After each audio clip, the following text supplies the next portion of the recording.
Watch The Atheist Experience live Sundays at 4:30 p.m. Central. Visit tiny.cc/YTAXP and call into the show at 512-991-9242 or connect to the show online at tiny.cc/callaxp. It's time to get sexy on Secular Sexuality.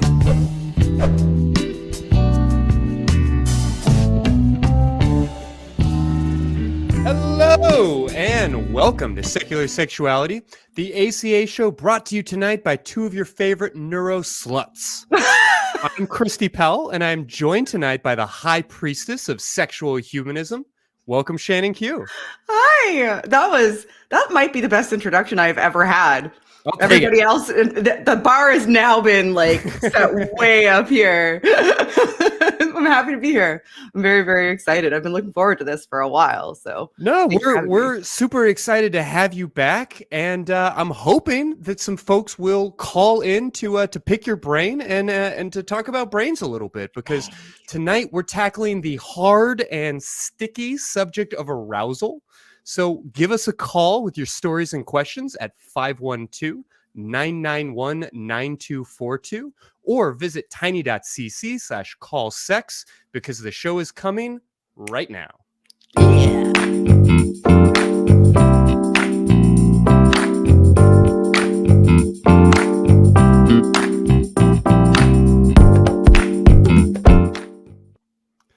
All right. Well, it occurs to me that there was probably some joke in there about the word vagina, but now I've said it, we can move past it. It's been done.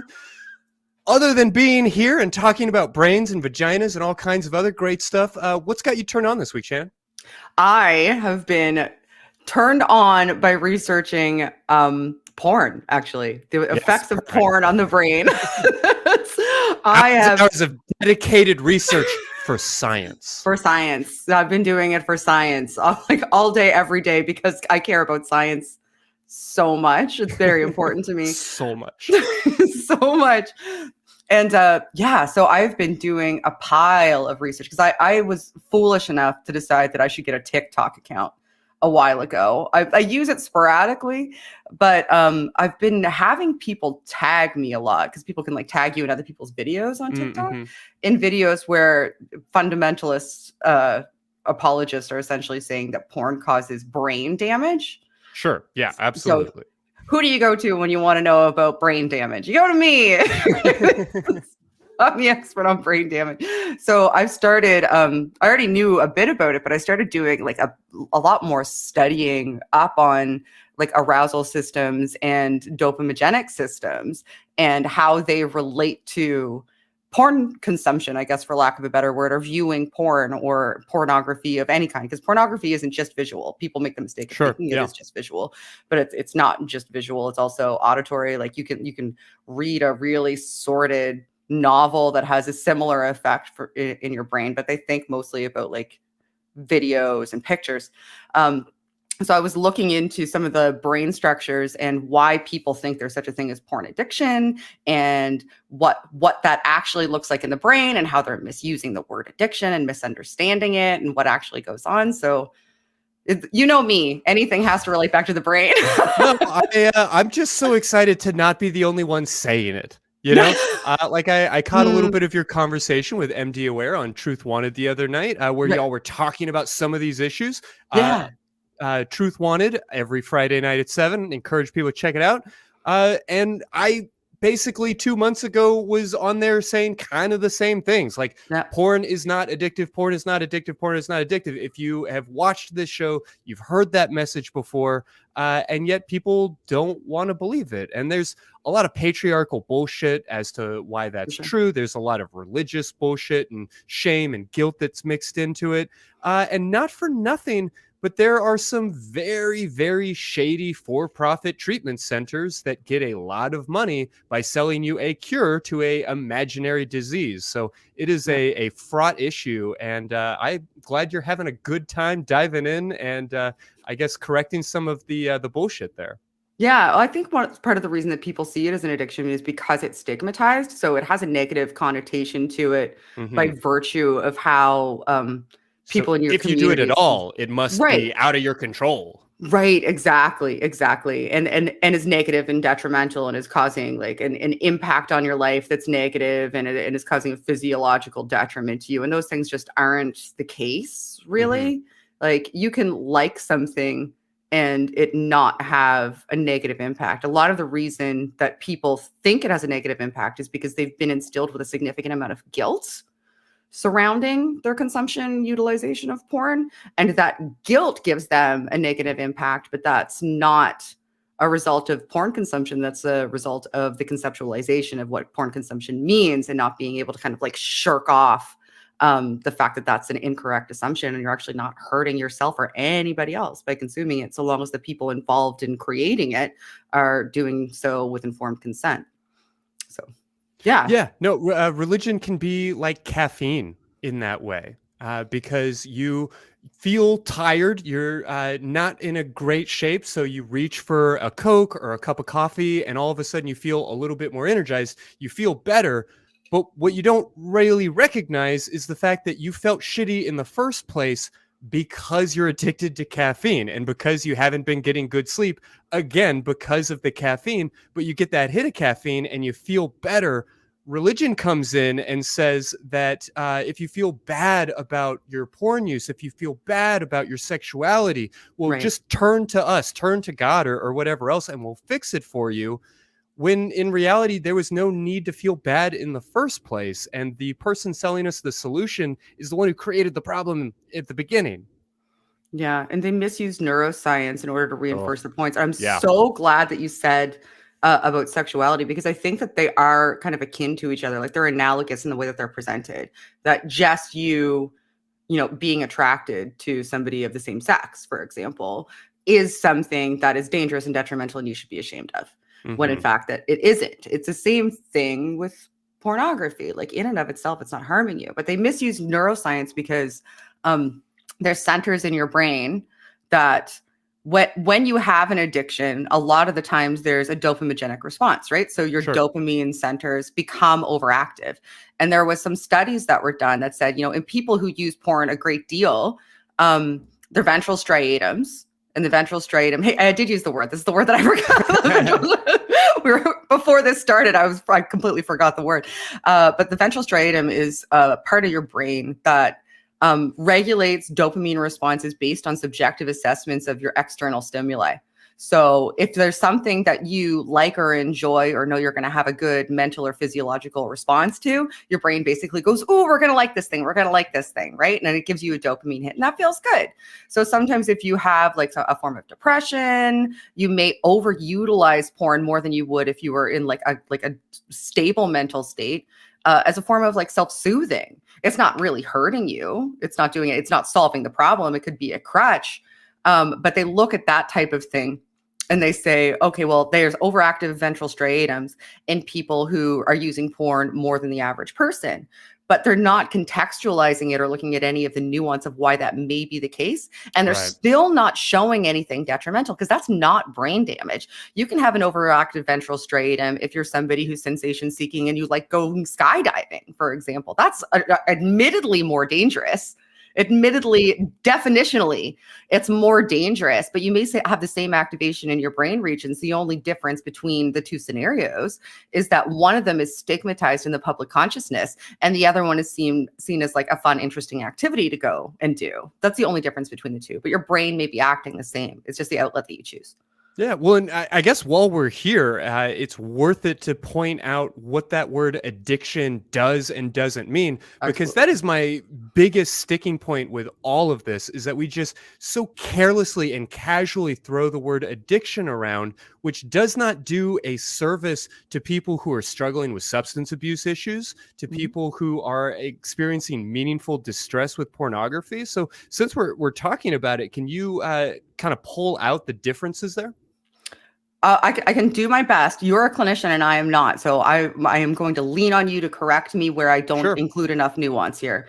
But the way I see it and my understanding of it is that something becomes an addiction if it has like a serious, detrimental physiological or social or mental deficit that like something deleterious is going to happen to you as a result of engaging in this activity consistently, or something, or that you're going to like withdraw from friends and family as a result of doing this. You're going to take more risks as a result of doing it. You're going to cause yourself physical harm as a result of doing it. You're going to drain yourself monetarily as a result of doing it. Some combination of that, I think, would be considered an addiction, but I am not a clinician, so I'm going to need you to correct all of the things that I just said that were wrong. So the distress aspect is the significant component with the way a lot of people use that word, but everything that you just described would qualify for a chemical addiction and possibly this new category that we sort of carelessly throw around that I really am not a fan of, and I'm not trying to get too esoteric in the debates of it, but this idea of process addictions, because everything that you just described could be said about golf, could be said about video games, could be said about any number of things that you spend money on or that you invest yourself in ways that could potentially cause tension in your relationships, could get you fired from your job, like those kinds of things. And those things don't involve a withdrawal component. And I feel like that is a incredibly important thing that we maintain, that we only use the word addiction to describe things that actually entail a chemical withdrawal component, because otherwise we're taking this word that has a medical definition that is necessary and vital to understanding people with substance abuse issues, and we are misapplying it to everybody who maybe plays more golf than they should and is getting a divorce because of it. If you're playing so much golf that it's causing a divorce, that's a concern. That's a very real problem. And we need a word for that, but we should use a word that actually applies to that particular problem and doesn't lump it in with something that has a completely different and very significant aspect to it. Oh, that is such a good point, because you could classify almost any hobby. Yeah, and people do. And you see these like silly BuzzFeed articles about how people in China are addicted to video games and all of this kind of stuff. And I know that there are clinicians that use that term in that way. I'm not going to pretend that I have a monopoly on what words mean. Right. I am going to say that we as a culture and as a society need to do a better job of policing certain words when our usage is causing demonstrable harm. And I think that we can say overwhelmingly here that this use of that word in that way is really fucking up a lot of good people's lives. Would you consider, now I have a question for you because that's made me think. Yeah. So is it possible that something could not have the withdrawal potentially in the way that we can conceptualize it usually, which is that, you know, there's a neurochemical imbalance and we've used something to substitute or artificially inflate certain neurochemicals. But if you do something consistently enough to the point of like constant repetition and to like the exclusion of almost anything else that you need to do to like maintain your life, there could be an aspect of it physiologically rewiring aspects of your brain. So you wouldn't necessarily have the withdrawal component from a chemical standpoint, but now you don't have necessarily the skill set or the mental capacity to figure out how to operate without it. And that, I suppose that could be just a different type of withdrawal. Maybe. I mean, you can frame it that way, I suppose, but really what you're describing, if we want to get cute with it, is all of neuroscience, right? Yeah. Like you can basically distill down everything that we know about neuroscience into the idea that practice makes perfect, or that the more time you spend on something, the better you get at it. Every time you listen to that cheesy pop song, you're not getting addicted to it, but by listening to it over and over and over, you're increasing myelination. You are increasing, I mean, you're physically changing the shape and structure of your brain. Yeah. But as much as I might be tempted to call it that, Carly Rae Jepsen is not brain damage. And it is just asinine to me that we are taking these processes that are identical to, you know, when you look at a flower, when you pet a puppy, and then we're saying, oh, well, your brain lights up like you're on cocaine. It doesn't. Like, yes, it lights up in a manner similar and consistent to, but the degree is completely different. And there's not that chemical withdrawal component that would then override other decision-making processes. I mean, is it the same? I guess on a philosophical level, if we really want to be existential and say that like everything is everything, but in any kind of meaningful way, that feels like such an oversimplification as to have lost the fucking point entirely. Interesting. Cool. That gives me something to think about. Like I said, I'm not a clinician. I just find these things interesting to explore. So I always wonder like where the line is from a clinical perspective. So it's good for me to have the conversation. Well, I mean, so that's more of a neuroscience thought, but in terms of clinical, I feel like that's where we get into trouble, because there are people in therapy offices that will say, oh, you're addicted to golf. Oh, you're addicted to video games because of the distress that it's causing in your life. And I recognize that distress is meaningful. It's just really problematic to me to apply terminology to it that kind of misrepresents it. We can feel out of control in our sexual behavior or in our habits, but we don't regain control from a golf addiction in the same way that we regain control from a cocaine addiction. And there's like a meaningful difference on a physiological, neurochemical level that should not be glossed over. Interesting. So you wouldn't call something an addiction. This is going to sound like a question, but it's me formulating thoughts. Yeah. So you wouldn't call something an addiction if it's something that you could essentially just make a behavioral decision and change, but are choosing not to for reasons other than a physiological necessity, but rather more so like a mental desire. So like playing too much golf to the detriment of being at home with your wife might be a sign potentially that you're looking to avoid your wife. And this is just a symptom of this is your outlet to avoid that consequence. But that's not an addiction. That's a symptom of a completely different issue. Yeah, there are just so many better models. Yeah, there's so many better ways to understand that guy who is playing too much golf and avoiding his wife.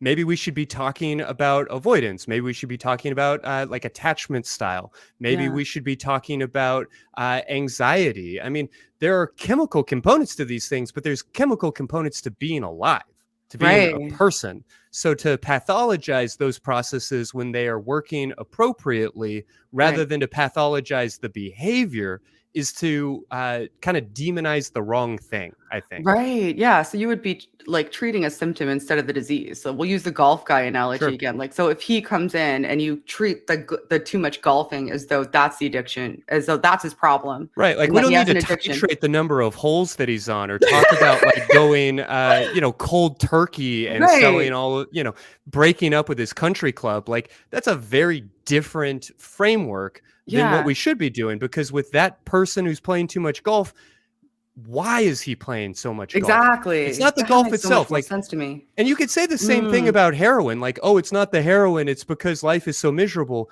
But from a chemical standpoint, when you're going through withdrawals and your body cannot function and you cannot think straight, it becomes the heroin. Maybe it started because of recklessness or recreational ideas or avoidance. Like maybe it started for those socio-cultural reasons, but it's become a chemical reason by the time that you have a addiction to it. That helps to contextualize it a lot better for me. This was a helpful conversation. See, this is why I wanted to come here. This is you know what they say, if you can reach just one person, it's all worth it. You did it. This is why the psychology fields need to get together more often, because I think that like the neuroscientists, I don't know if you felt the same way, but like when I was going to university, like we in the cognitive neuroscience parts of the university would look at the behaviorists and be like, oh my God, the dog people.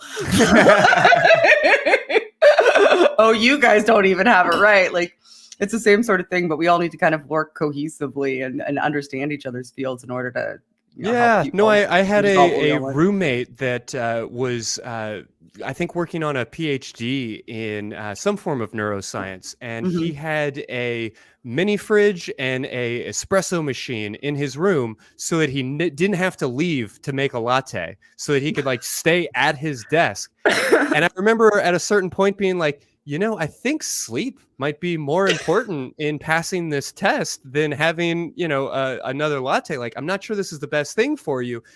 And he would just turn to me and be like, well, really, all I'm doing is lowering the action potential threshold for the dopaminergic reaction within the negostriatal pathway, or like whatever he was talking about. And I remember thinking, I'm that guy. we are not the same. We are not the same. I'm thinking sleep is good for you. That's what a therapist thinks. You're thinking on a totally different planet. Should have asked him, what are you doing to your GABA? Yeah.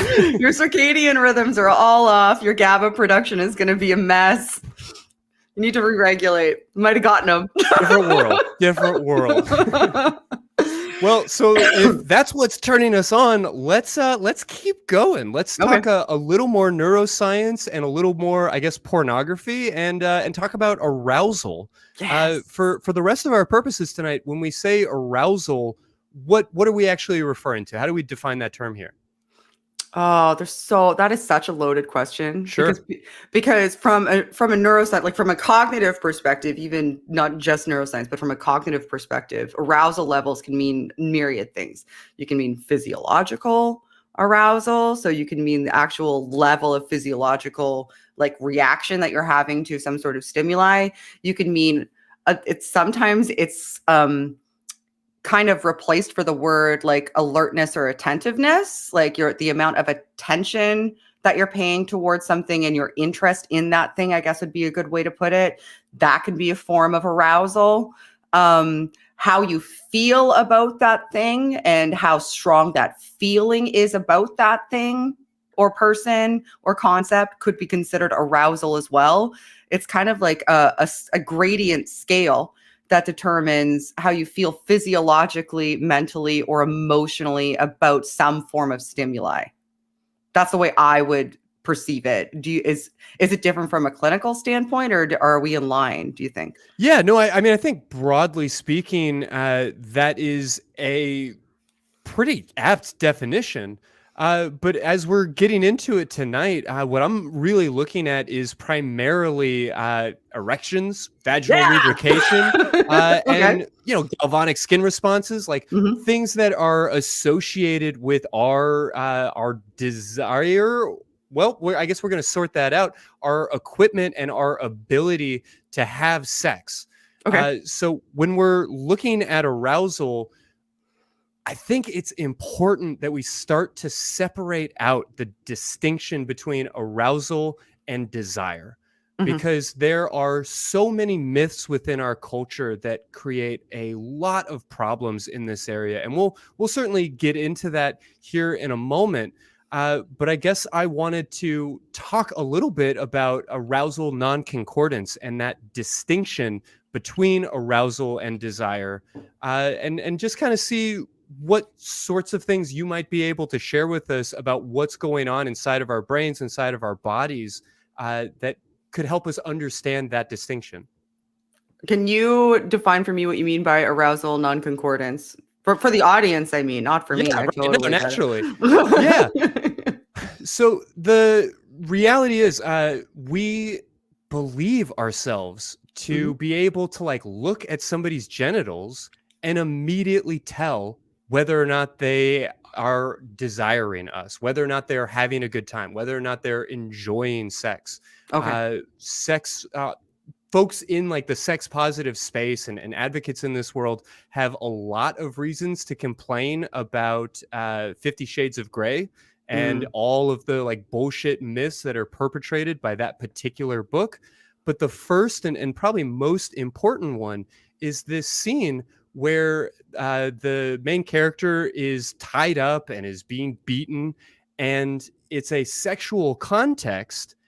And even though you have her narration, even though you know from the perspective of the audience that she is not having a good time, that she does not want to be here, she does not like this guy, after spanking her for some period of time, he comes up between her legs, feels that she has vaginal lubrication, and makes some comment about how wet she is and how her body must be desiring this, even though she's resisting it. And that myth is built on so much bad neuroscience and so much bad culture that I was hoping we could spend some time tonight kind of breaking it down and talking about where those ideas come from and the dangerous places that they might lead. Oh, okay, perfect. No, I completely understand what you mean. So we had this conversation just briefly beforehand, and I think that this is something that's super important to talk about with as it relates to things like sexual assault, because there's this stigmatization that if somebody is sexually assaulted and they give any signs of like any standard signs that we would expect to see of sort of sexual physiological arousal. So like, let's say being wet, for example, or getting an erection or having an orgasm, that somehow means on some level that they were mentally engaged with and enjoyed what was happening to them. Because people don't have these great open conversations about what sex means physiologically and what your body responds to involuntarily. You can have these physiological reactions without enjoying and with in fact with really, really, really being in a traumatic mental space. You can have these involuntary physiological reactions. And it can go on the opposite side of the spectrum too. You can really, for example, like if you want to talk about something like erectile dysfunction, you can really, really want to be, engaged in something that's going to give you an erection, but not have the physiological ability, but have that state of arousal. So it can go on both sides of the spectrum, but people just don't understand their bodies well enough because we don't have these open conversations about sex. And they don't realize that sometimes what your brain and your body are doing are not the same as what you are thinking about what's happening. Yeah. And that is a super important distinction. Yeah, or how you feel. Yeah, exactly. It. Or how you feel about it. What it is that actually matters to you. Anytime you are wanting to know whether or not your partner or somebody else is turned on and whether or not they're like into it, you cannot tell that by looking at anything other than the words coming out of their mouth. Mm-hmm. It's certainly if it's somebody that you're in a relationship with and you know what they like and you're following their facial cues and all of these kinds of things. Yeah, we can look at like physical arousal. We can look at erections and vaginal lubrication as, I guess, one data point. The same way that we can look at their, skin flush and the facial gestures, the sounds that they're making. I'm not trying to make it seem as if we are completely incapable of recognizing whether or not somebody is turned on. But I do want to suggest that the presence or lack of presence of an erection or the degree or lack of vaginal lubrication is not a valuable indicator. And if people understood that idea, how different would sexual assault be in our world? How different would the dialogue about the battle of the sexes and issues of men and women and so many of these things? I can't help but feel like this is an incredibly important idea that just not enough people are talking about. Yeah, or conceptualizations of intimacy and what intimacy means from a physical perspective, because you can not want to follow. I think about asexual people a lot because you can want to have intimate physiological experiences with people, like physical contact with people, and not necessarily want to follow that to what people see as its logical terminus. Yeah. And still have that intense experience in the way that means a lot to you and what you're looking for. And that's okay too. And you shouldn't be stigmatized for that. But we're just so unhealthy when we think of sex because it's been so couched in all of this ridiculous, superfluous, unnecessary, and harmful Christian wrapping paper. Fair to say. Yeah, it really is. Like, and not even just like religious wrapping paper of you can have sex. Not only can you only have sex in this context, you can only enjoy sex in this context, and not only can you only enjoy sex in this context, you absolutely have to, and you will enjoy sex in this context. And viewing it through that lens and seeing it as only one kind of thing, like, is the worst thing that you can do for people. It is so unhealthy because they see it only as a reproductive task. They don't see it as something that they can do to relate to intimacy. They see it as potentially an obligation, or they see it as a right.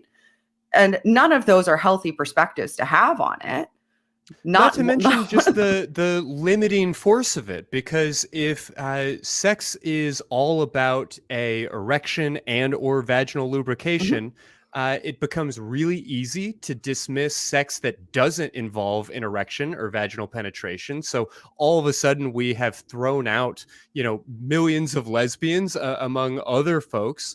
But we also start to feel like sex has to include vaginal penetration with a penis until male orgasm, which is just not what sex is. If that is the only type of sex that exists, not only are we dismissing people who don't have penises, but we're dismissing the opportunity to, like you're saying, Shannon, to have sexuality that doesn't necessarily lead to that. Yeah. I'm so tired of the word foreplay and this idea that there is like actual sex and then all of these cute little sexy things that we do around sex. No, a blowjob is sex. Like you were talking about earlier, erotic audio and erotic literature, that can be sex. I mean, perhaps a form of solo sex or not. That can be partnered sex in a lot of different ways. There is nothing that you can really define about sex that would disinclude things like oral sex or digital sex or toys and all of these different kinds of things. And when we make it so much about just our genitals and whether they are hard or wet or whatever else, we miss out on so many opportunities for sexuality. Yeah, and you can enjoy, maybe this is controversial, but I think that you can enjoy a sexual experience without an orgasm too. I think that, I think sometimes seeing an orgasm as an end goal it ruins the experience. Yeah, I think it takes away the journey. Yeah, I completely agree with that, because you're starting to try to make that happen instead of just experiencing what's currently going on with your partner or partners. And it can take away from it, in my mind, because now you're aiming for a goal instead of being in the moment. I don't know if that's a controversial take or not. I don't really care. No, I mean, I think it's countercultural. It's a countercultural take, but I don't think it's a controversial one, at least not among, good sex positive folks that are doing the legwork here. So I'm glad that we're beating that drum and spreading that message. We've actually got a handful of calls coming in. If it's all right with you, let's jump on the lines. Yeah. Heck yeah. Let's go. Let's party. Well, let's talk to Aunt Jur in Washington. Yeah. Hi, Aunt Jur. Oh, yay. This is exciting. I don't know if we've ever spoken, but I know who this is.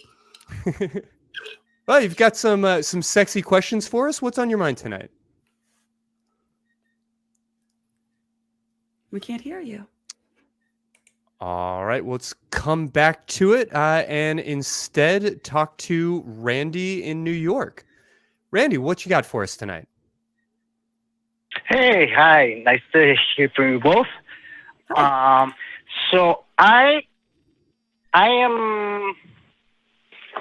want to talk about men's sexuality and in the context of this. I think there's and I'm a heterosexual male, but it might apply to other sexual orientations. But I feel that there's an expectations of what a man's sexual, sexual performance, sexual expression should be. And I'm just going to give you an example. So some time ago, I met this woman who was identified as bisexual. Nevertheless, she talked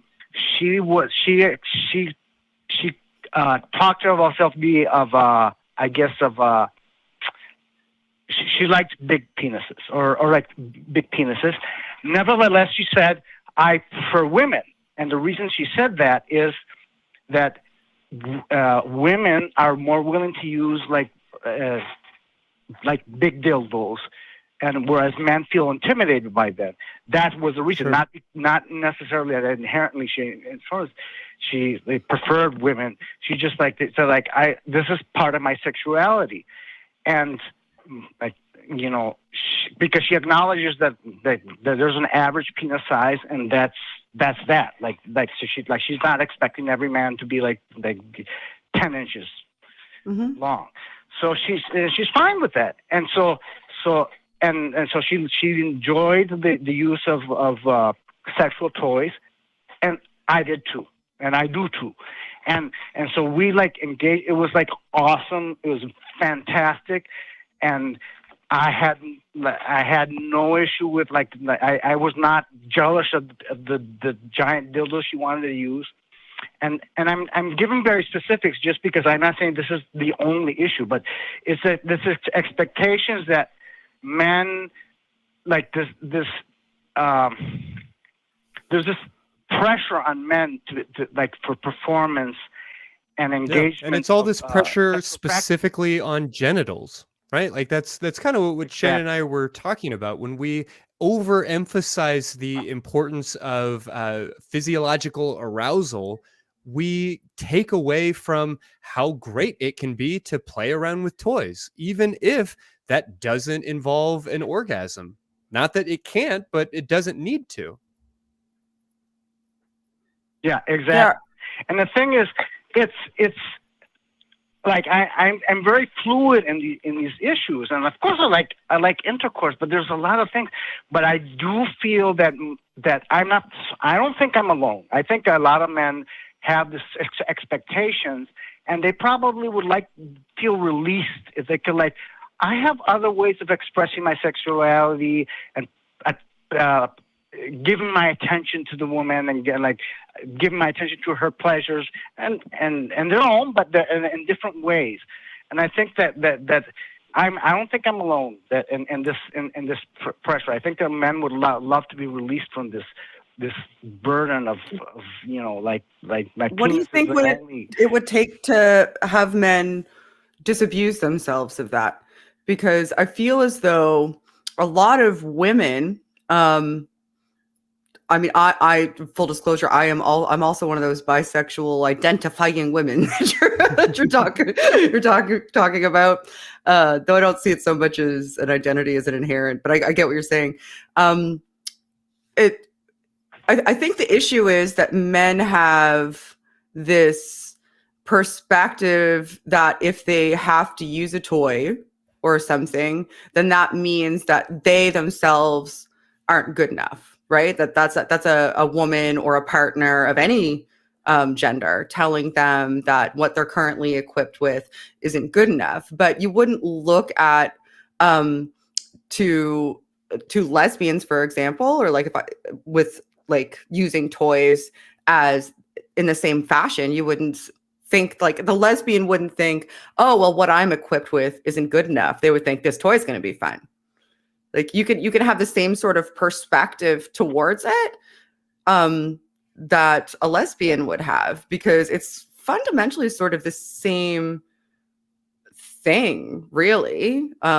Just saying, hey, this is something that I would enjoy. I enjoy deep penetration. This is a tool that we can use, or a toy that we can use to accomplish that. We're still having this experience together. And if you can get it out of your head that that's your partner saying you're inadequate, and get it in your head that that's your partner saying this is a great experience that we can have together, and view it that way instead, then that would be so much better for everybody involved, I think, if you get that out of the way. The hard part would be getting society to stop telling you that, to stop putting it in your head. And the best way to do that is to do what you're doing right now and have these public dialogues about it, so that people know that, using toys is fine.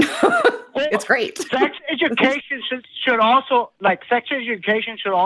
talk about sexual engagement. bullshit like, oh, we're just going to talk about STDs and whatever. No, it's like this. Like we should teach young men and women about these things, and it's not like to say like you have to do it now. Like it's in your own time, enthusiastic consent and all that is so important. But also it's like this is like, okay, you don't want to have, and by the way, I hate like losing your virginity. I hate the term. I prefer the term. I love that. Yeah, sexual debut is the best. And so before your sexual, or your intercourse debut or whatever, like there are other ways of intercourse debut, giving pleasure to your partner and receiving pleasure from your partner. But that should be talked about even among young people. This is like adolescents are not children; they're adolescents, and they're growing, and we should like encourage women and men, especially men, like about all these things, like because I think men we just are like so undereducated about all these aspects of engaging with other women or men, Yeah, no question. I think a lot of this conversation comes down to emphasizing pleasure over reproduction, which is also going to mean sort of deconsecrating the genitals. Not that the genitals aren't a major factor in pleasure, but our sexual vocabulary, our sexual repertoire, the menu just gets so much bigger when we stop obsessing over whether or not there is a penis that is going to have an orgasm in this sexual experience. Not that penises having orgasms isn't great. Been on both sides and I love it. It's fantastic, but it's not the only thing in the world. And we have taken this broad possibility of what our sex could be, and we have shoved it into this incredibly narrow pathway and then made ourselves remarkably neurotic when we can't get that specific thing to work exactly the way we want it to.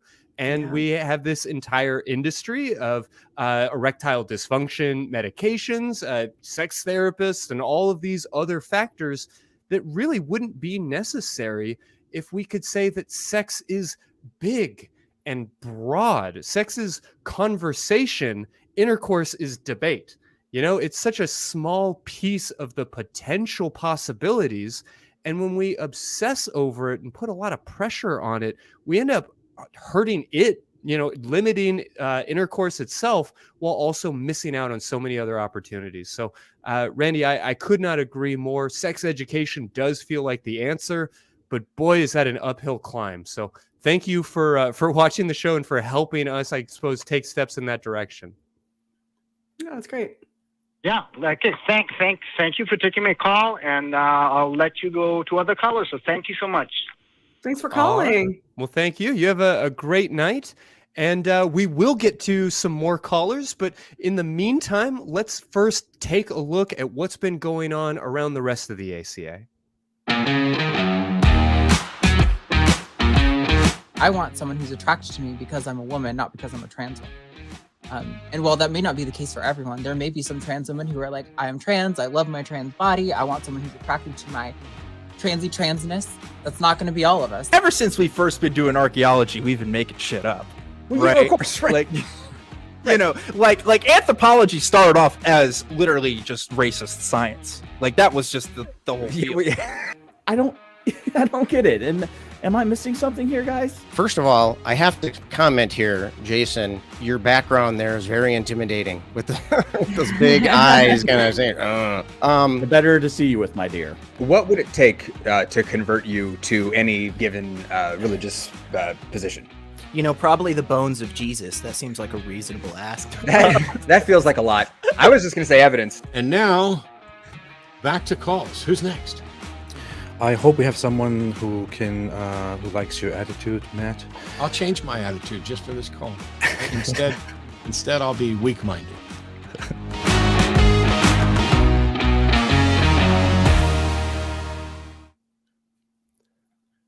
All right, well, let's jump back into it and speak with Aunt Jur in Washington. Aunt Jur, what can we do for you tonight? Hi. I have a question about, is there something that happens in the brain like the first time you masturbate and or have an orgasm that like you can't undo? Like for love example, this question. When you break the seal? Yeah, go right ahead. I didn't mean to interrupt. Nice to hear from you, Andrea. Keep going. For example, this is relevant to give you where my mind was at the time. I was in Bible college, and I had in my own private time, had an orgasm. And afterwards, as you can imagine, I felt horrible. And I was thinking, oh God, what have I done? Have I flipped some switch or awoken something that I can't undo? So no, you can't put the orgasm back in the bottle, bud. You can't undo that. Sorry, I didn't mean to interrupt you. Go ahead. No, that's okay. Like, is there something that happens in the brain? Like, if I had never attempted that, would my brain be different? Did I in fact awaken something that I couldn't like? Yeah, no, I hear the question and maybe the anxiety behind it. And I think it's such a great issue to raise. Like, do we have a brain cherry? And Shannon, I'm going to let you jump in here, but I guess I'll go ahead and say we do not have a brain cherry any more than we have a vaginal cherry. These ideas around virginity are very, very much like patriarchal constructs. You could say that, yes, your brain changed from a philosophical standpoint in the same way you could say that you can never step into the same river twice. But I don't think it's at all accurate to understand something as being meaningfully different. Shannon, what would you say here? Yeah, I'm going to elaborate on that, but agree with it essentially, and just add a little bit more like neuroscience salt. You don't like the term brain cherry? Is that not sufficient? Oh, I am all about the term brain cherry. I'm going to get a shirt that says I popped my brain cherry. I'm going to make it for myself. I'm stealing all kinds of shit from this show. So from a neurological perspective, think about it this way. Every time you have an experience, you've changed your brain, period. An experience. The experience you're having right now is physiologically changing your brain. Something about it conceptually, something about it perceptually, something about it cognitively is changing your brain. You're incorporating this experience into your memories. You are incorporating this experience into your physiology. You are incorporating this experience into your cognition and how you, like, if I may say something in this conversation that hits you and you think the way brain cherry hit me, and you may think to yourself, okay, well, that is a really good point, and I'm going to think on that and maybe incorporate it into the way that I perceive other things in the future, because now I see things from a slightly different perspective. When you had an orgasm for the first time, you had an experience you hadn't had before. It's one of a list of many experiences you've had in your life that you hadn't had before you had that experience. And it happens in the same way, like from a neurological perspective to any other experience that you have. What's different about it is a couple of things. The first thing is how society, or maybe your individual community, or maybe you yourself perceived it when it happened, and how that made you think about it and how that made you remember it. And it sounds like it was couched negatively enough that it caused initial guilt in you, where if you hadn't had that as the context, if you hadn't had somebody tell you this is a bad thing that you're doing, you wouldn't have had that guilt. You would have just been like, oh, that's nice. I kind of like that. Maybe I'll do that some more. So that changed your brain too. Your attitude towards it changed your brain. But enjoying sex isn't a sign that you had an orgasm once and your brain went, I'm going to do that all the time now. It just means, and I'm never going to want to do anything else. It just means you had an experience and you either did or didn't like it. And then you incorporated that into how you act in the future. And all of that is based on the context that took place when it happened. I don't know if that helps, but I guess the answer kind of is there is a brain cherry for having your first orgasm, but there is also a brain cherry for having your first bowl of cereal, and they function similarly. Right.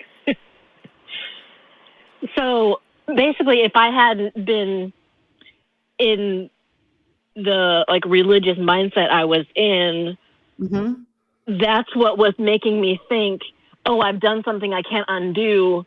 Oh no, like this is like a slippery slope. Oh no, I've ruined everything, kind of a thing. Yeah, the meaning that you've given to it. Oh, sorry, Shannon. No, you go ahead. Yeah, Go. the meaning that you've given to it is constructed, and that doesn't mean it isn't important. That doesn't mean it isn't significant. But what it does mean is that it can be deconstructed or reconstructed. You get to decide whether or not your first orgasm is important to you. You get to decide whether or not it matters.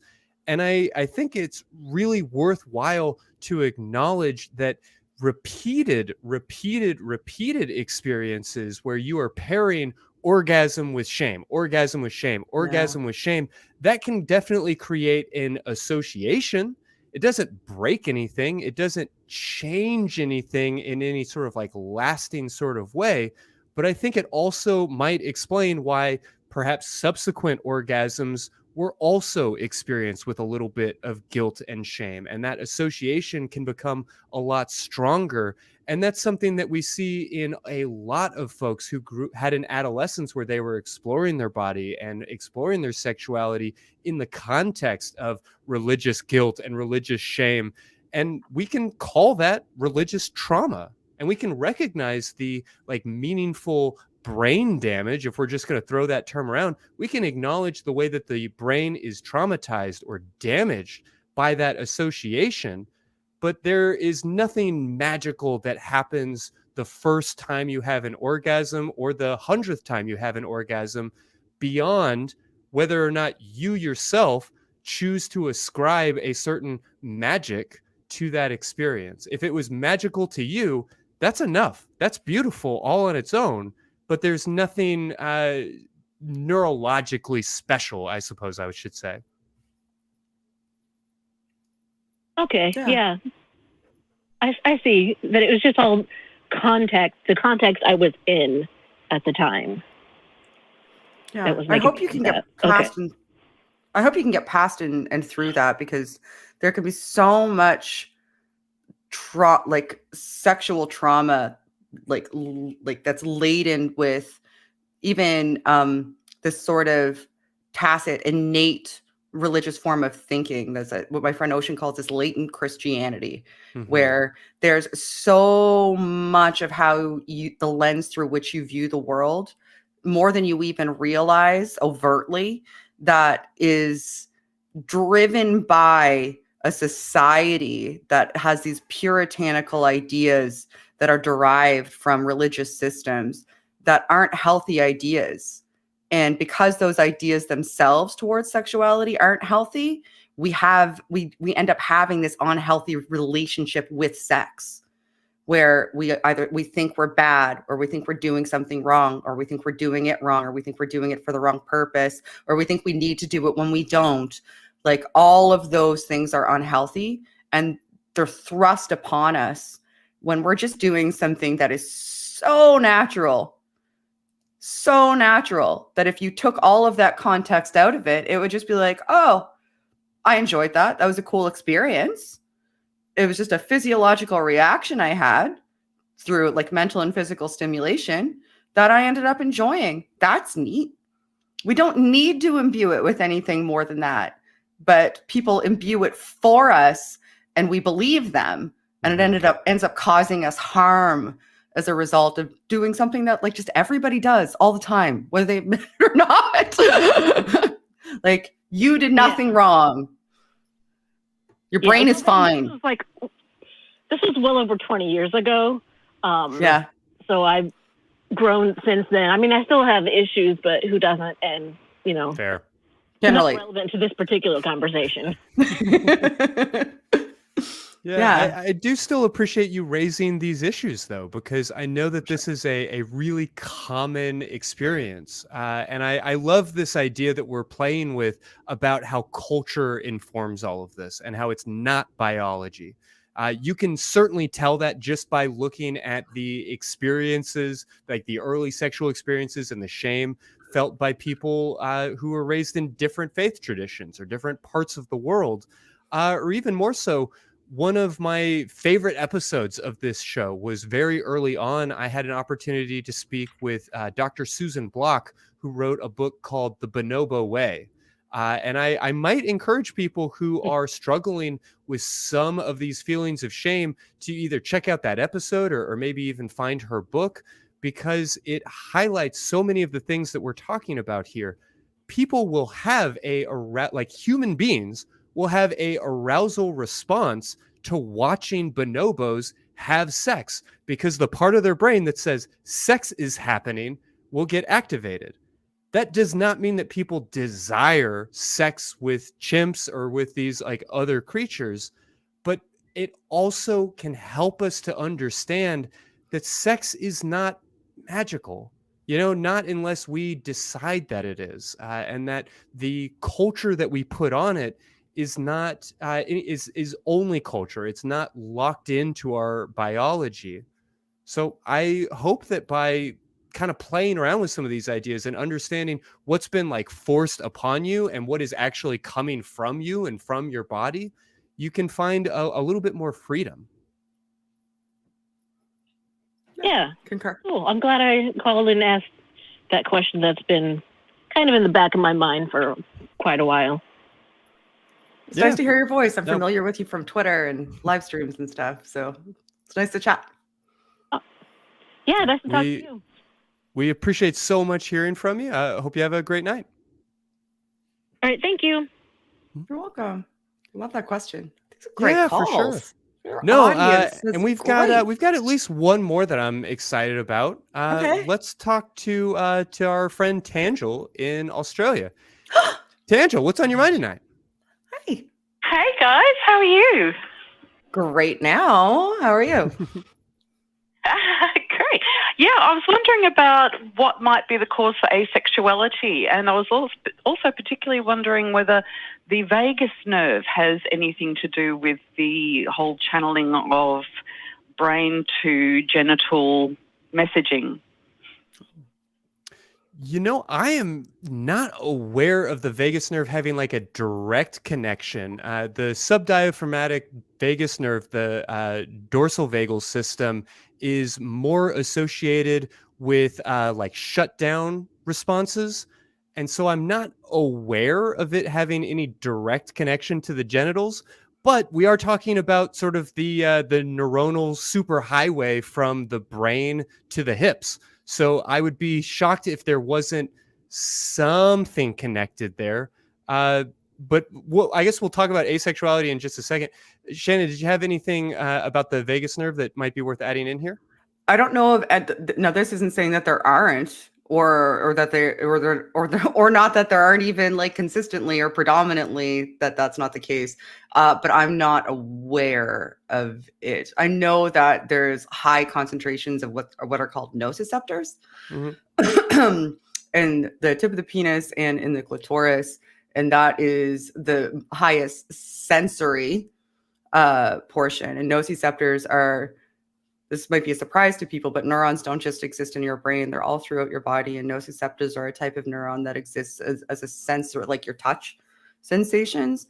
And most of this nociceptors that we have terminate in different parts of the spinal cord, and then travel up to the brain, where they go through the brain stem and then into the limbic system. So the limbic system is going to tell us whether or not we're going to be aroused by this, usually in the nucleus accumbens.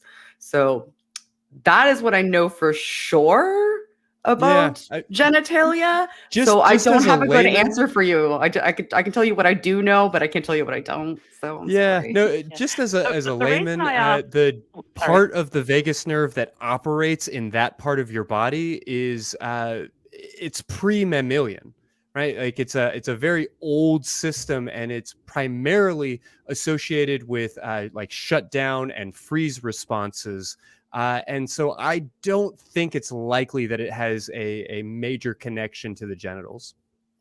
But you could probably talk to a neuroscience who might tell you different. Oh, sorry. The reason I asked is because I have a condition called dysautonomia. And a lot of people from my group, well, nearly all of them who suffer from dysautonomia, also have zero sex drives and are asexual. Yeah, that's pretty fascinating. I'm not aware of any good research in that direction. I'd love to just call out to the audience and see if anybody has anything great that they could send our way. I would be more than happy to spend a entire episode combing through whatever research anybody can get to us. But the brain nerd in me has 40 questions. I'm so sorry. Right? Like, okay, so dysautonomia it impacts the vagus nerve. That's what you said, right? Yeah, the How? nervous system. So is it demyelination or? So orthostatic intolerance, so standing up. Some people will get bradycardia, some will get tachycardia. It can affect your blood pressure, it can affect digestion, it can affect all sorts of things.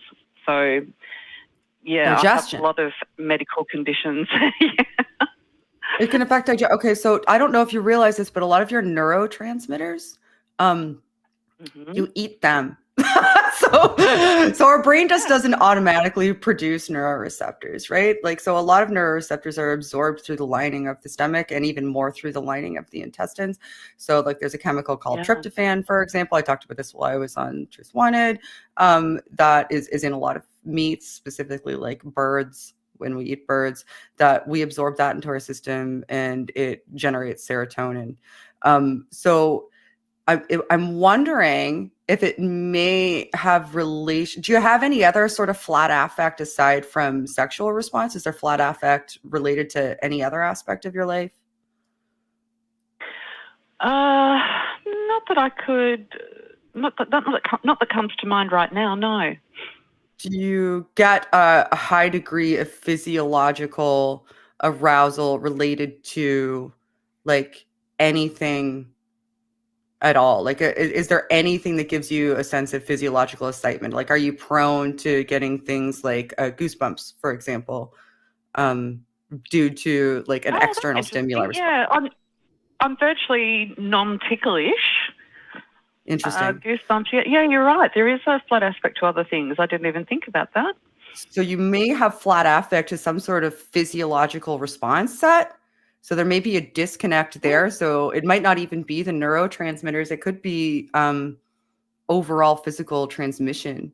So it could be the case, potentially, that the driver in your brain, and I don't know if this is directly related to the vagus nerve, or it could be related to the overall cause. Like, for example, I have MS.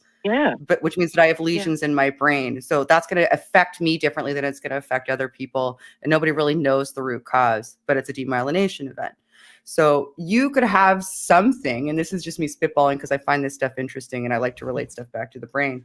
If you have a lower physiological response set to things that are external stimuli, it could be that response system has a more flat affect and isn't as likely to produce the neurotransmitters that result in heightened arousal. That you're tying it back to the show, and to heighten arousal responses. And because you just generally don't have naturally heightened arousal responses, that translates to potentially being asexual, but also has other aspects that you wouldn't notice as much because they're not weighted as much from a social standpoint. Yeah. That makes sense to me. How interesting. Thank you. It's super interesting.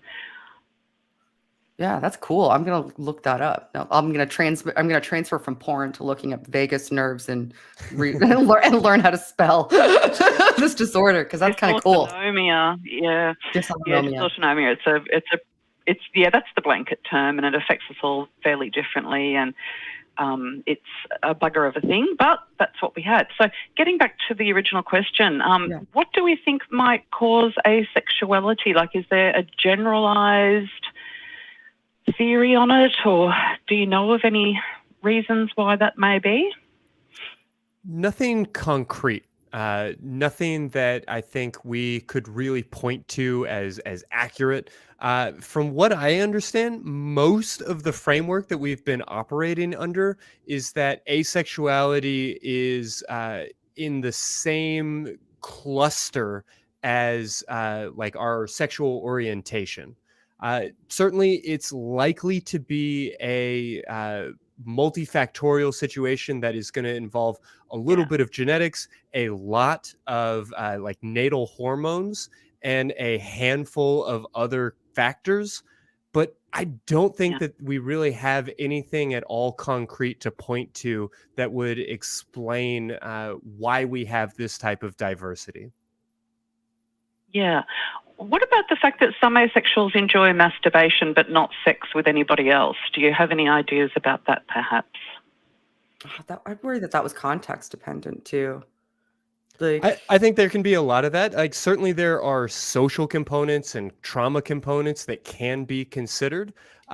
In some ways, and I want to be sensitive here, it kind of depends on how we define asexuality. And what I mean by that is, are we willing to say that somebody who perhaps was born to be pansexual or maybe bisexual, but then was told over and over and over again that it's wrong to date somebody of the same gender, and so they are repulsed by same-sex attraction and end up with an opposite gender partner, would we say that that person is straight? Like that's a really complex idea.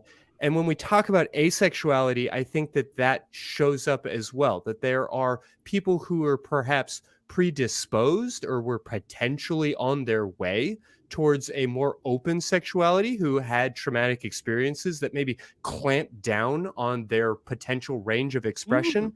But that would define a number of asexual people, but certainly not all of them.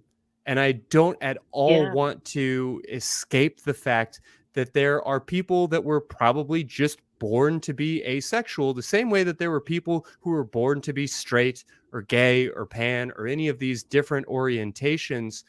And orientation is something that we largely believe to be somewhat tied to prenatal or like natal hormones and genetics. But we have not isolated or identified anything meaningful.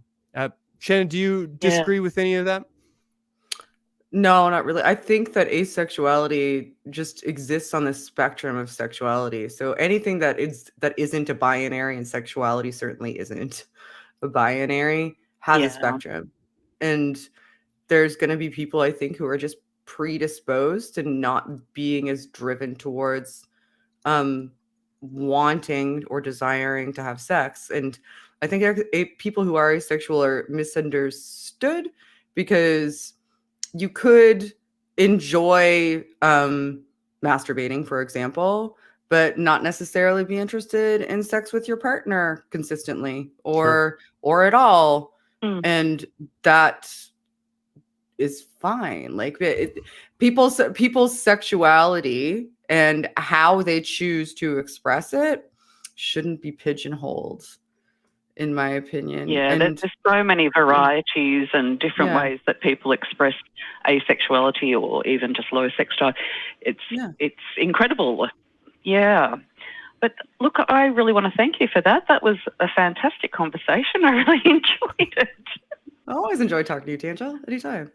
Yeah. Thanks so much for calling in and raising these questions. Thanks for giving me another earworm to go down a Google rabbit hole into brain science about. We'll give you plenty to work on. Find it. We'll do. Well, I'll tell you what. I think we've got time to maybe sneak in one more question, because Jay in Florida is asking, I think, something pretty similar. Jay, what's on your mind tonight? Hi, Jay. Oh, hi guys. Everybody just decided to walk into my room at this specific time when I'm going to talk to you guys about this stuff. So I guess they all want to take part in it. Anyways, so my question, I'm probably going to creep them out. They'll probably leave in a couple of minutes. It's fine. So my question is, I'm trying to figure out if I'm actually asexual or poly, or could I be both? How would I go about figuring out any of that? Yeah, so they're like very separate concepts. You could be both or neither. Talk to me a little bit about why you are maybe lumping them together. Like, what is it about your experience that maybe wants to put them next to each other? Well, I guess it's more my experiences against maybe similar to around how people normally consider jealousy, because I don't get jealous at all overall. As long as I get my kind of emotional connection, I'm generally okay. And I don't have to have like one specific partner per se, right? And sex itself is not something that is like super important to me, unlike most other people are, or I think most other people see it as important. So maybe that's why I think I'm kind of relating them together, because it seems like they kind of relate in my mind. Could you be tying relationship intimacy to and sex together as though they're a synonym? I could really be tying them, because for me, in most cases, they don't happen like all that separately. They kind of happen most likely in the same kind of paradigm. Together. So I do think I sometimes have a bit of a demi kind of how I deal with sexuality and relationships, but I'm just not sure how to kind of maybe parse that out and to define it better for myself. Well, if you like for yourself, if it sounds to me, if I'm hearing you correctly, like you desire and want to have intimate one-on-one, like emotional relationships with people where you kind of conceptualize yourself as partners. And you're fine with them having another partner potentially, or maybe even you having another partner, and you don't really care if there's a sexual component to that. Yeah, that's it. That's spot on. So you could be emotionally polyamorous and also asexual. I don't see a contradiction there. I don't. Maybe Christy does. I'm wrong. No, not at all. We could say polyromantic and asexual if we really wanted to, but you know the term polyamorous is poorly defined. It's got Latin and Greek roots. It's very made up, as all words are. So it means whatever we say it means. And without wanting to speak for the poly community, I would say that you're absolutely welcome to use that term on yourself, regardless of whether or not you have sex or have sex often, or if you are asexual or like grayscale or demi or any of these other terms. They don't necessarily impact your ability to have one or more relationships, which is what we're talking about when we talk about poly. So to me, these are totally different constructs that exist in totally different aspects of your identity. But I could see how they can be kind of confusing when they start to bump up against each other. Ultimately, the framework that we use to understand you is descriptive. It's just a bunch of adjectives that make it easier to take all the things that you are and translate them through the vibrations that come out of your mouth to create an idea in the brain of somebody else. These words don't matter unless they matter to you. Yeah. And you don't need to have sex to have a relationship. You just need to have an understanding with your partner of what that relationship is going to entail and agree to it.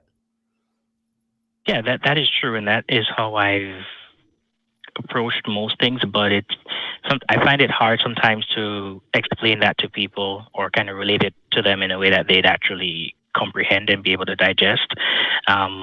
And I'm thinking that maybe if I am able to use these terms, it will kind of frame it differently for them, and then we can have a wider conversation about what it really means to me. You know? Yeah. I think Christy gave you some good terms there. Asexual, polyromantic sounds like it fits you like a glove. Yeah. So, yeah. Yeah. I'm about to put that in my bio, so it's official. Good job, Christy. Bios are changing. Yeah, if we can get people to just update their Tinder profiles, this episode will feel like a true success. So I hope that that's helpful, and at the very least gives you some really great search terms on your Google search for identity. Yeah, because you can't be the first person who felt like this either. You may find other people who help you understand yourself better through their experience as well. No question. Yeah, I definitely hope so. As always, guys, it's awesome talking to you. I'll see you guys another time. Hey, thanks so much. You have a great night. This is so much more fun than the atheist experience. No one has yelled at me yet. Right? Do that. This is so pleasant. Yeah, we've been talking about brains and porn, which are really like two of my favorite things. So we're in great shape.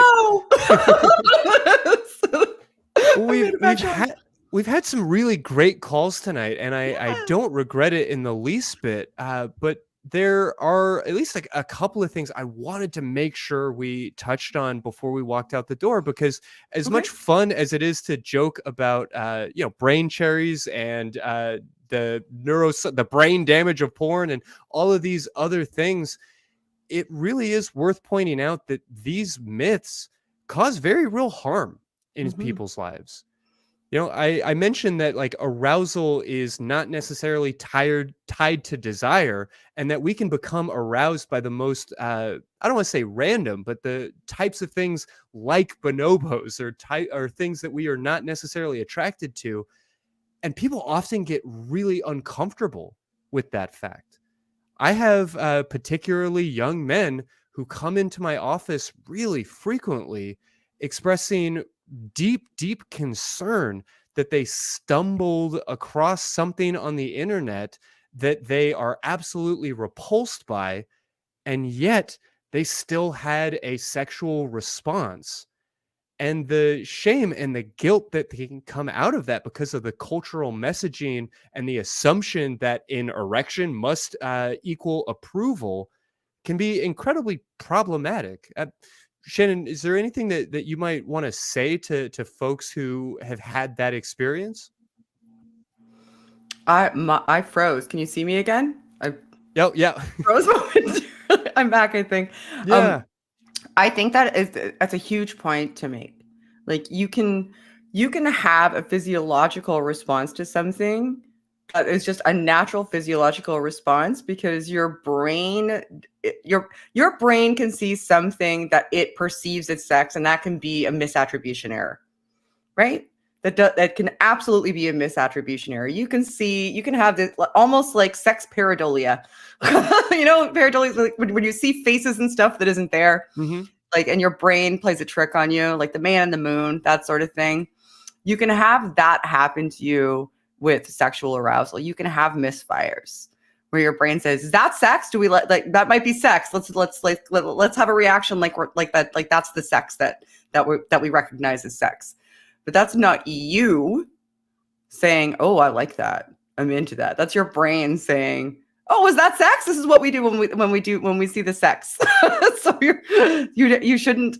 And maybe you do like it, right? Like these are things that you need to explore. You need to be able to be open to understanding. Like, and if you assume going in that what you should be aroused by is just X, and don't allow you the opportunity, like that's how people think they're straight for their whole entire lives, and then realize later on down the road, oh, I've been suppressing all of these things. It is super detrimental to me to have been doing that, and I have based my entire life on a misunderstanding of myself.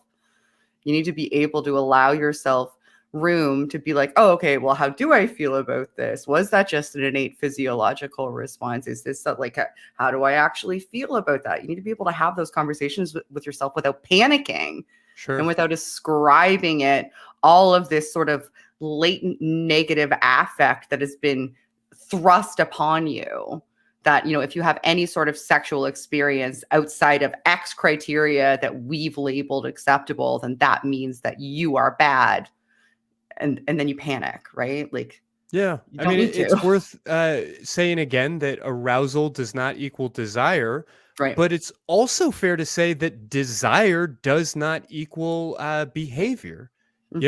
I might desire to go and hit on somebody at a bar, even though I'm in a monogamous relationship. I might have that thought. I might have that fantasy.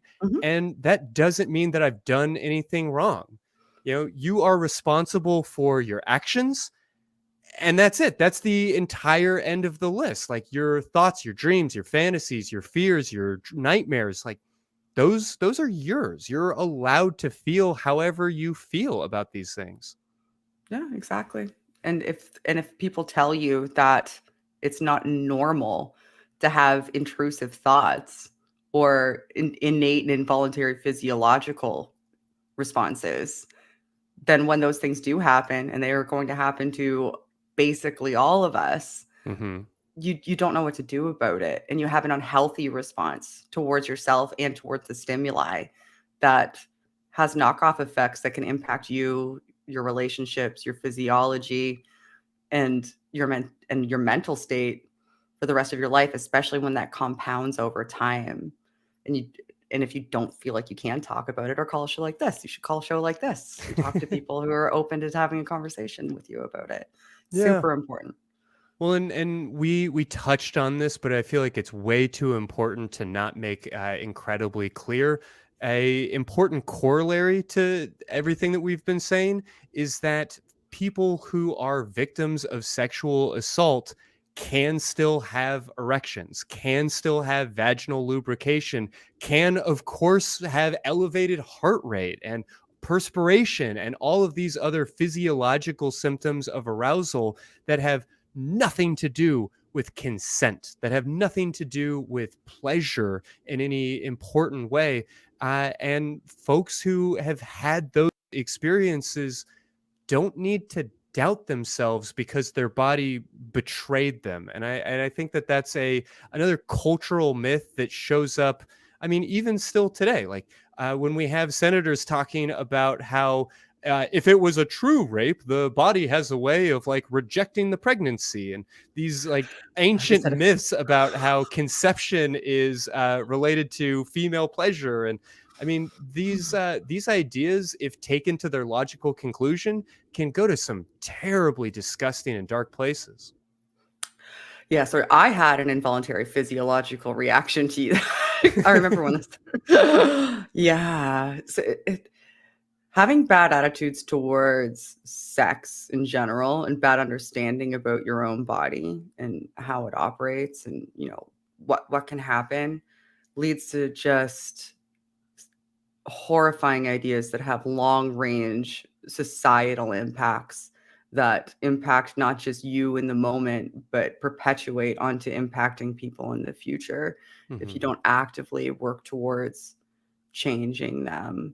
And talking about sexual assault is just such a huge and important thing to talk about, because we do re-victimize victims in myriad ways when it comes to sexual assault.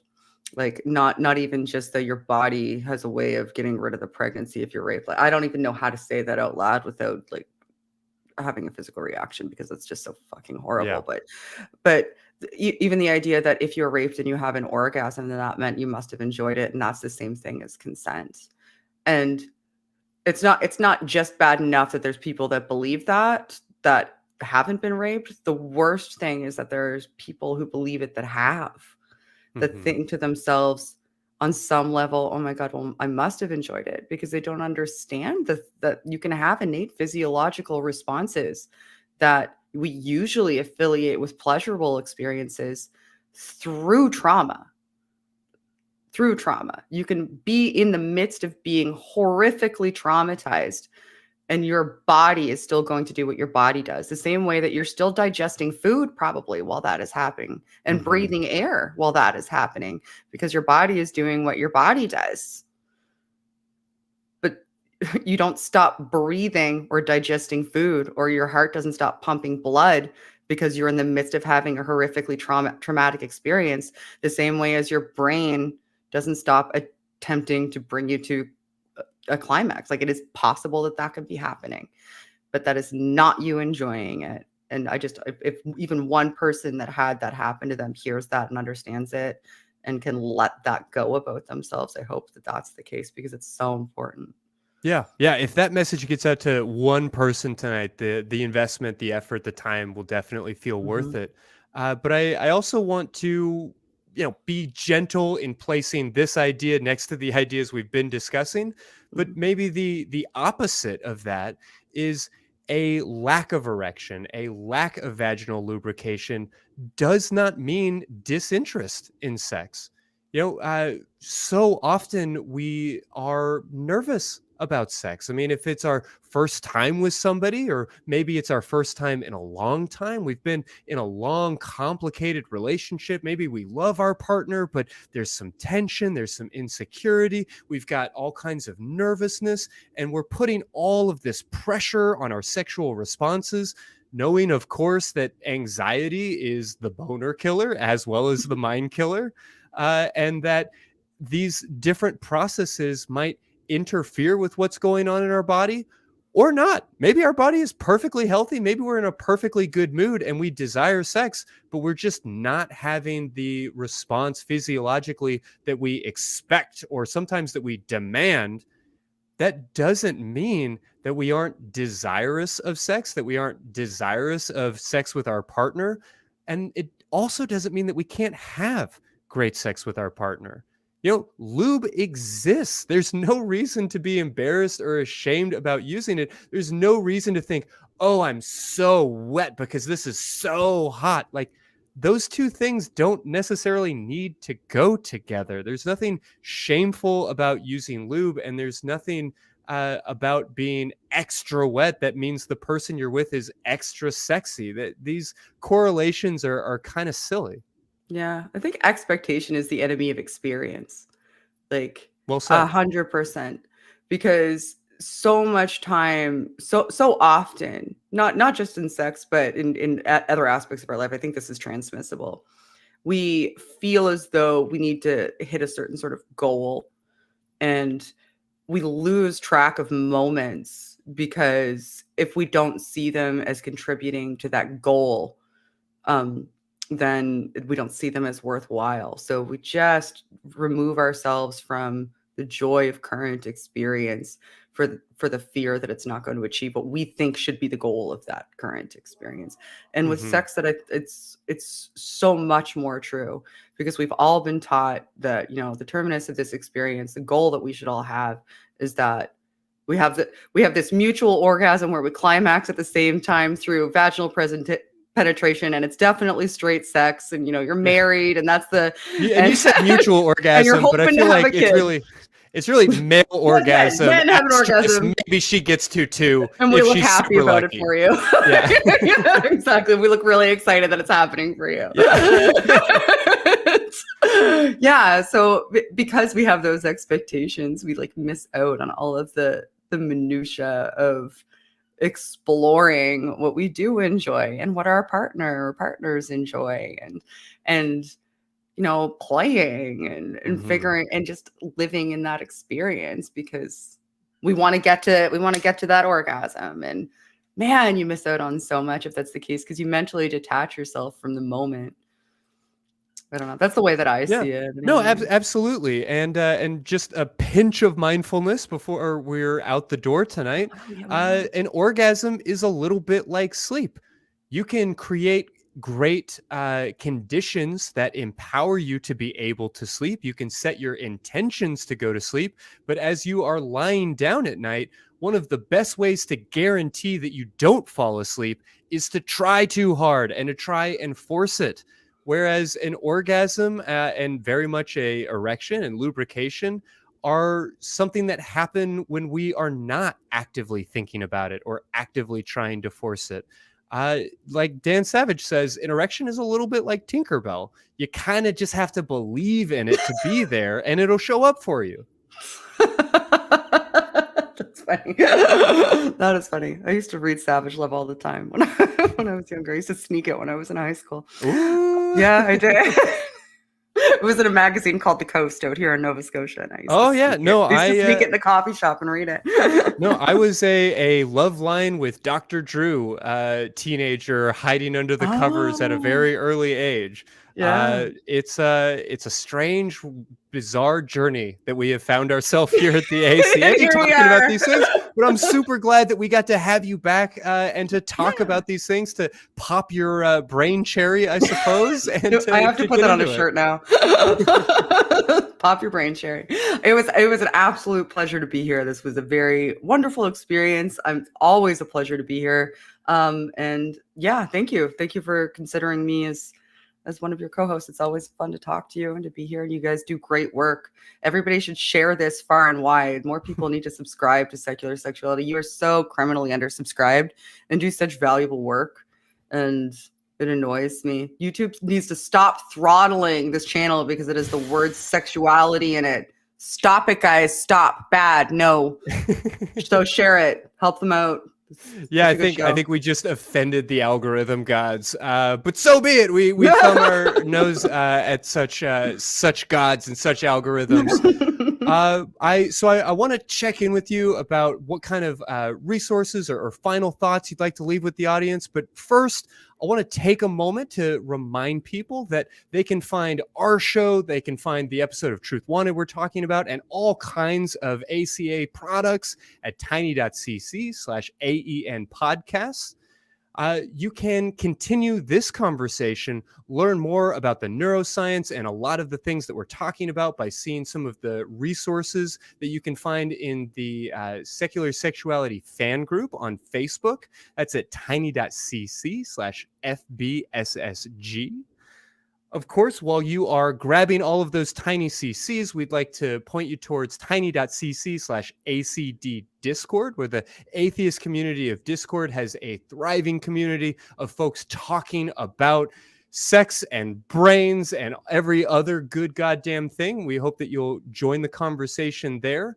As well as tiny.cc/merchaca, where you can find all kinds of great products. We've been talking about making some changes, and we've got some really exciting stuff coming down the pipe. So I hope that y'all will watch that space and see some great ACA merch. Before we start to wrap up for the night, I think the most important thing that we can do is take a moment to thank all of the people behind the scenes that made this happen. There are so many folks, not just the people that show up on the crew cam, but lots of people that make this show work. And I want to make sure to say thank you to all of them. Except Greg, not you, Greg. Just kidding. I love you, Greg.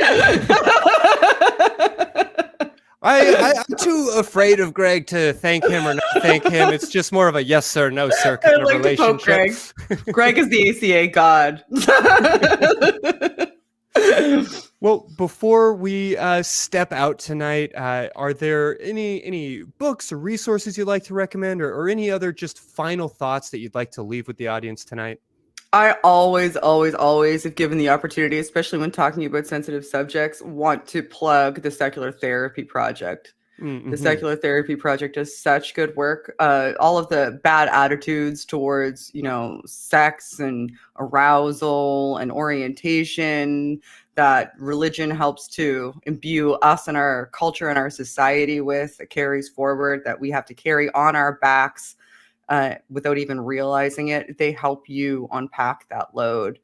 And it's so important to talk to qualified professionals. Not me. I'm not a qualified professional. When you need help with these things, I am a huge advocate for people being their own advocates, like when it comes to mental health, like going out and actually getting the help that they need, not feeling like it's something that should be stigmatized. Like, you wouldn't feel bad if you went to a doctor because you had something going on with you physically. This is something going on with you physically. Go see the equivalent of a doctor. Go see the Secular Therapy Project. Go look them up and find somebody to talk to that is qualified, that can help you work through these things. That is all I want to plug. I want people to get all the help that they can. Qualified, sex-positive, evidence-based therapy. Definitely 10 out of 10 would recommend. Shannon, so glad to have you. I'm really excited about so many of the things that we got into. Thank you so much to everybody who called in, to everybody who watched. And, now I suppose is that moment to maybe pull up a neuroscience textbook or a dirty website to maybe do a little bit of damage to your brain and pop your brain cherry while you give yourself a big old orgasm. Or, better yet, give somebody else one.